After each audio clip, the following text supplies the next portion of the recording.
തെരഞ്ഞെടുപ്പിന് വേണ്ടി മാത്രമല്ല സുരേഷ് ഗോപി കാശു മുടക്കുന്നത്. നോക്കാം വിശദമായി. സുരേഷ് ഗോപിയുടെ ചാരിറ്റി പ്രവർത്തനങ്ങൾ എന്നും വാർത്തയിൽ നിറയാറുണ്ട്. ദുരിതങ്ങൾ കേട്ട് ലക്ഷക്കണക്കിന് രൂപയാണ് സുരേഷ് ഗോപി ചാരിറ്റി പ്രവർത്തനങ്ങൾക്കായി നൽകുന്നത്.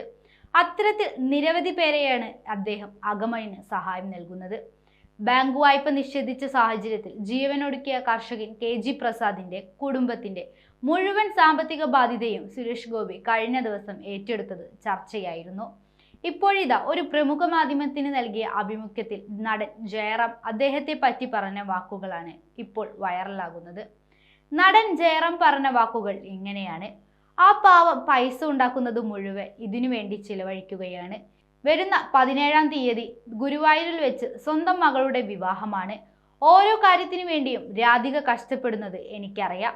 പൈസ മുഴുവൻ എന്തെന്ന് നോക്കാതെ ചാരിറ്റിക്ക് വേണ്ടി കൊണ്ടുകൊടുക്കും. സ്വന്തം മോൾക്ക് സ്വർണമെടുക്കാൻ പൈസ ഉണ്ടോ എന്ന് നോക്കില്ല.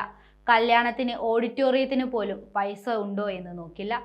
അതിനായി വെച്ചിരിക്കുന്ന പണം വേറെ ആരെങ്കിലും കഷ്ടത അനുഭവിക്കുന്നുണ്ടെന്നറിഞ്ഞാൽ അവിടെ കൊണ്ടുപോയി നൽകും. ഇതാണ് സുരേഷ് ഗോപി എന്ന് ജയറാമിന്റെ വാക്കുകൾ പറയുന്നു. സിനിമയിൽ നിന്ന് തനിക്ക് ലഭിക്കുന്ന പ്രതിഫലത്തിൽ നിന്നാണ് പണം ചാരിറ്റിക്കായി കണ്ടെത്തുന്നതെന്നാണ് സുരേഷ് ഗോപി മുമ്പ് പറഞ്ഞിട്ടുള്ളത്.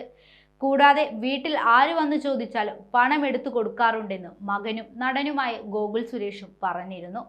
എന്തായാലും സുരേഷ് ഗോപി ചെയ്യുന്നതെല്ലാം തെരഞ്ഞെടുപ്പ് മുന്നിൽ കണ്ടുകൊണ്ടാണെന്ന് പറയുന്നവരുടെ വായടപ്പിക്കുന്ന പ്രതികരണം തന്നെയാണ് നടൻ ജയറാമിന്റെ വാക്കുകൾ.